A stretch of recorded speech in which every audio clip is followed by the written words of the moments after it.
તીર્થરાજની ભાવયાત્રા ભાગ 2 પરમાત્મા સંવત્સરમાં બેસીને દેશના આપે છે. તેમાં 3 ગઢ હોય છે. તેની ઉપર પરમાત્મા બિરાજીને દેશના આપે છે. પહેલા ગઢના દેશના સાંભળવા આવેલા દેવો મનુષ્યોનો વાહનો હોય છે.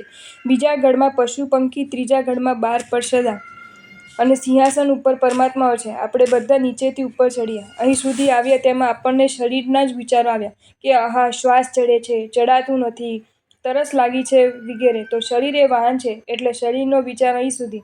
હવે આગળ ચાલો આપણે સંવત્સરમાં બીજા ગઢમાં જઈએ. જોયું ને, વાત કરતાં કરતાં અહીં આવી ગયા. આ સામે જે ડાબી બાજુ કુંડ દેખાય છે ને, તેનું નામ છે ઈચ્છાકુંડ. આ કુંડ સુરતના શેઠ ઈચ્છાચંદે વિક્રમ સંવત 1681માં કરાવેલ. એમાં જુઓ, શેઠની મૂર્તિ અને શિલાલેખ છે. જોવું છે? ચાલો વિસામામાં જઈએ એટલે બધો ખ્યાલ આવી જાય. આવા તો વિસામા દેરીઓ હજુ ઘણા આવશે, પણ સાથોસાથ તમને આપણા આત્માને ઉપકારક વસ્તુ શું છે તે પણ બતાવી દઉં. જુઓ, આ ક્ષેત્રમાં અનંત આત્માઓ સિદ્ધ થયા છે. તેથી આ ક્ષેત્ર સિદ્ધ ક્ષેત્ર કહેવાય છે. અહીંના કાંકરા, વૃક્ષો, પથ્થરો, માટી બધું જ પવિત્ર છે. અને અહીં વાતો પવન પણ પવિત્ર છે અને આપણે પણ એમાં તન્મય બનેલા હોવાથી આપણો આત્મા પણ અત્યારની પલોમાં પવિત્ર છે. હવે તો થોડું ચડવાનું અને ચાલવાનું, થોડું ચડવાનું અને ચાલવાનું. થાક જરાય લાગે નહીં ને ઉપર ચડાતું જાય. વાહ, કેવું સરસ! આ જમણી બાજુ ડેરી આવી. વંદના પાપ નિકંદના. આ શાશ્વત ગિરિરાજની તો આ વળી અદ્ભુત વિશેષતા. જ્યાં થોડુંક ચડો ત્યાં વંદના કરવાનું કોઈક સ્થાન આવી જ જાય. વંદનાની સાથે ચડતા ચડતા થાકેલાને થોડો વિસામો પણ મળી જાય. વચ્ચે વચ્ચે આવતા વિસામો અને દેરીઓ કહે છે કે સંસારમાં ભમતા ભમતા થાક લાગ્યો હોય અને હવે વિસામો જોઈતો હોય તો જરા અહીં વંદના કરતા જા. વંદના કરતાં કરતાં થઈ જશે અનંતાનંત ભવોના પાપની નિકંદના. ચાલો આપણે આ દેરીમાં રહેલા શત્રુંજય ગિરિરાજના આદિનાથ, ગિરનારજીના નેમિનાથ અને જેમણે અહીં પધારીને શત્રુંજય ગિરિરાજના મહિમાને વર્ણવ્યો હતો તે નેમિનાથ ભગવાનના પ્રથમ ગણધર વરદત્ત સ્વામીને વંદના કરીએ. નમો જીનાણમ. આદિનાથ ભગવાનના પગલાં. થોડા ઉપર ચડીએ એટલે લીલી પરબ આવી. નમો જીનાણમ. આદિનાથ ભગવાનના પગલાં. થોડા ઉપર ચડીએ એટલે લીલી પરબ આવી. આ પરબ સુરતના તલકચંદ શેઠે બંધાવેલ છે. થોડા ઉપર ચડીએ ત્યાં બાજુમાં દેરીમાં રહેલા આદિનાથ ભગવાનના પગલાંને નમો જીનાણમ કહીને સહેજ આગળ વધ્યા ત્યાં તો આ કુમારકુંડ આવ્યો.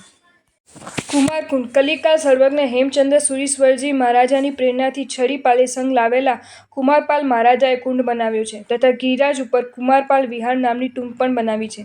એકવાર છરીપાલી સંઘની સાથે યાત્રા કરીને વસ્તુપાલ નીચે ઉતરતા આ કુમારકુંડ પાસે આવ્યા. સંઘ આવ્યો છે, ખૂબ ખમાણી થશે એવી આશા લઈને ઉપર ચડતો માળો પાછા ફરતા સંઘને જોઈને નિરાશ થયો. કલિકાલ સર્વજ્ઞ હેમચંદ્ર સુરીશ્વરજી મહારાજના પ્રેરણાથી છરીપાલી સંઘ લાવેલા કુમારપાલ મહારાજાએ આ કુંડ બનાવ્યો છે તથા ગિરિરાજ ઉપર કુમારપાલ વિહાર નામની ટૂંક પણ બનાવી છે. એકવાર છરીપાલી સંઘની સાથે યાત્રા કરીને વસ્તુપાલ નીચે ઉતરતા આ કુમારકુંડ પાસે આવ્યા. સંઘ આવ્યો છે, ખૂબ કમાણી થશે તેવી આશા લઈને ઉપર ચડતો માળી પાછા ફરતા સંઘને જોઈને નિરાશ થયો. પણ આ તો મહા ઉદાર વસ્તુપાલ છે. તેણે તમામ ફૂલો ઉદારતાપૂર્વક ખરીદી લીધા અને આ જગ્યાએથી જ ગિરિરાજને તે ફૂલડાઓથી વધાવ્યો. કુમારકુંડ સ્થળે આવેલા આપણને આ પ્રસંગ ઉદાર બનવાનો મુખ સંદેશ પ્રસારિત કરે છે. કુમારપાલ રાજા યાત્રામાં આવતા તમામ વૃક્ષોને પણ નમસ્કાર કરતા. આપણને પ્રશ્ન થાય કે વચ્ચે વચ્ચે આવી દેરીઓ શા માટે? એનું સમાધાન એ હોઈ શકે કે આપણો આત્મા નિમિત્તવાસી છે અને જેવા નિમિત્ત મળે તેવો એ બની જાય છે. તમામ વૃક્ષોને પણ નમસ્કાર કરતા. આપણને પ્રશ્ન થાય છે કે વચ્ચે વચ્ચે આવી દેરીઓ શા માટે? એનું સમાધાન એ હોઈ શકે આપણો આત્મા નિમિત્તવાસી છે. એને જેવા નિમિત્ત મળે એવો એ બની જાય છે. બીજી બાજુ આપણા અનાદિથી એવા સંસ્કારો છે કે આપણો આત્મા સંસાર તરફ, જડ તરફ, મોહક વસ્તુઓ તરફ તરત જ ખેંચાઈ જાય છે. હવે સંસારમાં બેઠા હો ખેંચાવ તો ઠીક, પણ આવા પવિત્રતમ મહા આરાધ્ય એવા તીર્થરાજ ઉપર આવીને જે બીજી વાતો, ગપાટામાં કે આડું અવળું જોવામાં કોણ કેવો છે, કેવા કપડાં પહેર્યા છે, શું કરે છે, એ જોવામાં જો ચિત્ત ચાલ્યું જાય તો લાભને બદલે નુકસાન થાય.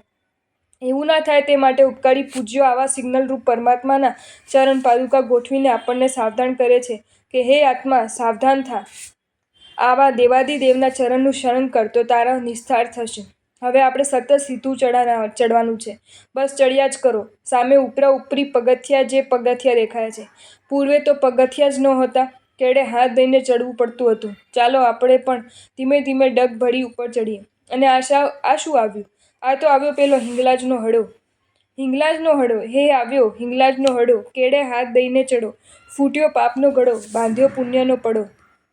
સિંધુ નદી તરફના વિસ્તારમાંથી શ્રી શત્રુંજય ગિરિરાજની યાત્રા કરવા આવતા યાત્રિકોને કરાંચી જંગલમાં હિંગુલ નામનો રાક્ષસ હેરાન કરતો હતો. નેમિનાથ પરમાત્માની અધિષ્ઠિકા અને સૌરાષ્ટ્ર દેશની રખેવાળી અંબિકા દેવીએ આ હિંગુલ રાક્ષસનો પરાભવ કર્યો. હિંગુલ રાક્ષસની વિનંતીથી તેઓ હિંગલાજ માતા તરીકે પ્રસિદ્ધ થયા. તેમની પ્રતિમા અહીં પૂજાતી હોવાથી આ ભાગ હિંગલાજના હડા તરીકે ઓળખાય છે. યાત્રામાં સૌની રક્ષા થાય એવી અહીં ભાવના ભાવી. હિંગુલ રાક્ષસની વિનંતીથી તેઓ હિંગલાજ માતા તરીકે પ્રસિદ્ધ થયા. તેમની પ્રતિમા અહીં પૂજાતી હોવાથી આ ભાગ હિંગલાજના હડા તરીકે ઓળખાય છે. યાત્રામાં સૌની રક્ષા થાય એવી અહીં ભાવના ભાવવી. કલિકુંડ પાર્શ્વનાથના પગલાં. થોડા ઉપર ચડીએ ત્યાં કલિકુંડ પાર્શ્વનાથના પગલાં છે. નમો જીનાણમ પણ અહીં પણ વિસામો છે અને સાથે મોટો ઓટલો છે, જેથી બરાબર આરામ પણ કરી શકાય. અહીં કચ્છના શેઠ હીરજી નાગજી તરફથી પાણીની પરબ છે. હવે આપણે આગળ જઈએ. સામે ઓટલા જેવો ઊંચો ચોતરો દેખાય છે ને, તેને થાકલો કહે છે. આનંદજી કલ્યાણજીની પેઢી આ તીર્થનો વહીવટ કરે છે. માલ સામાન ઉપર પહોંચાડવા માટે મજૂરો હોય છે. તેઓ લાકડા વગેરે માલ લઈને ઉપર ચડે ત્યાં વચ્ચે વચ્ચે થાક ઉતારે. એમ અહીં થાક ઉતારવા માટે માલ આ ઓટલા ઉપર રાખે અને પોતાની રીતે પાછા માથા ઉપર રાખીને ચાલતા થાય. અહીં આવા થાકલા પણ વચ્ચે વચ્ચે આવે છે. અહીંથી બે રસ્તા પડે છે. જમણી બાજુના જૂના રસ્તે હજારો યાત્રિકોને ઉત્તમ ભાવનાના પવિત્ર પરમાણુઓ પથરાયેલા છે. આ જૂનો રસ્તે થોડા આગળ જતાં જમણી બાજુ બેસવાનો ઓટલો આવે છે. કહેવાય છે કે ભરૂચના અનુપચંદ શેઠ વિસામા માટે આ ઓટલે બેઠા. સાથે રહેલા ગિરધરભાઈ ભોજકને તેમને કહ્યું, કંઈ કોઈ મળે તો તે કેવું કહેવાય? ભોજકે જવાબ આપ્યો કે જેના કાંકરે કાંકરે અનંત આત્માઓ સિદ્ધિપદના ભોગતા બન્યા છે, ત્યાં તો મહાપુણ્યશાળીઓને જ મોત મળે. આ સાંભળતા જ અનુપચંદભાઈએ પોતાની ડોક ગિરધરભાઈના ખભે ઢાળી દીધી. ઈચ્છા મૃત્યુને તેઓએ આ જગ્યાએ પ્રાપ્ત કર્યું. સંવત્સરન દેરી. થોડા આગળ જતાં શત્રુંજય ઉપર મંડાયેલા પ્રભુ વીરના સંવત્સરને યાદ આપતી સંવત્સરના આકારની દેરી આવે છે, જેમાં પ્રભુ વીરના પગલાં છે. નમો જીનાણમ. કલિકુંડ પાર્શ્વનાથ ભગવાનના દર્શન કરીને ત્યાં ઊભા ઊભા જૂના રસ્તે રહેલા મહાવીર પ્રભુના પગલાંને નમસ્કાર કરીને આપણે હવે ડાબી બાજુના નવા રસ્તેથી ઉપર ચડીએ. શાશ્વત જીનેના પગલાં. હવે આપણે ઘણા ઊંચા આવી ગયા. આ 5મો વિસામો છે. અહીં શેઠ અમરચંદ મોતીચંદ તરફથી પરબ છે. ઉપરાંત ઝાડ નીચે નગર શેઠ હેમાભાઈ વખતચંદની પરબ છે. બાજુમાં જ ડેરી છે. ત્યાં 4 શાશ્વત જીનેશ્વર એટલે ઋષભ ચંદ્રાનંદ વાલીશેન વર્ધમાન સ્વામીના ચરણ પાદુકા છે. તે પૂજ્યાય છે. એની પાછળ જે કુંડ છે તે છાલા કુંડ છે. હવે અહીં 1 મિનિટ ઊભા રહીને પાછળ નજર કરો. જુઓ કેવું વાતાવરણ છે. પ્રકૃતિના સુંદર દ્રશ્યો, નદી, નાના નાના ગામો, ખેતરોના દ્રશ્યો, બધું કેવું આહલાદક છે. તે પણ આપણને આનંદ આપી રહ્યું છે. હા, હવે આપણે આગળ ચડીએ. બસ આ પગથિયાનો મોટો ભાર ઓછો થયો. આપણી બરોબર જમણી બાજુ આ શ્રી પૂજ્યની ટૂંક છે. આ ટૂંક તપાગચના પતિ શ્રી દેવેન્દ્ર સૂરીએ કરાવી છે. તેમાં કુલ 14 દેરીઓમાં જુદા જુદા શ્રી પૂજ્યોના પગલાં છે. હવે વચમાં મંદિરમાં જઈએ. હા, મંદિરમાં સામે જ પદ્માવતી માતા છે. 7 ફણાવાળી 17 ઇંચની પ્રતિમા છે. સાથે મણિભદ્રવીર અને હનુમાનની પણ મૂર્તિઓ છે. પદ્માવતી દેવી શાસન રક્ષિકા છે. તેને સાધર્મિક તરીકે તમો સૌ પ્રથમ પ્રણામ કરો. ચાલો જઈએ. હા, બહાર નીકળતા પહેલા જુઓ, આ આપણી જમણી બાજુ કુંડ છે. તેની ચારે બાજુ 4 ડેરી છે. તેમાં પાર્શ્વનાથ ભગવાન, આદિનાથ ભગવાન, ગૌતમ સ્વામી અને ધર્મ સુરીશ્વરજી મારસાબના પગલાં છે. નમો જીણાણમ મથ એણ વંદામી. હા, આચાર્ય મહારાજના પગલાં હોય તો મથ્થ એણ વંદામી કહેવું. આ 24 તીર્થંકરોની 24 દેરીઓ હમણાં નવી બનાવવામાં આવી છે. નમો જીણાણમ. હવે આપણે થોડું ચડીએ પછી બસ લગભગ ચાલવાનું છે. બધાને કેવો આનંદ થયો કે હાશ, હવે તો દાદા પાસે પહોંચતા વાર નહીં લાગે. હા, પણ પ્લીઝ 1 મિનિટ. જુઓ, આપણે બીજા વિસામા સુધી પહેલાં ગઢની કલ્પના કરીએ. શરીરરૂપ વાહનનો વિચાર કર્યો. હવે બીજા ગઢમાં પશુ હોય. મનના આડાઅવળા વિચારો એટલે પશુવૃત્તિ. પહેલાં ચાલવાનું સ્થાન પૂરું થાય અને ચડવાનું ચાલુ કરીએ તે અહીં સુધી આપણને બીજા વિચારો આવી જાય કે થાકી ગયા, ઓહો કેટલો ટાઈમ થઈ ગયો, પાણી પીએ, વાતોના ગપાટા મારીએ, એ બધું પશુવૃત્તિ છે.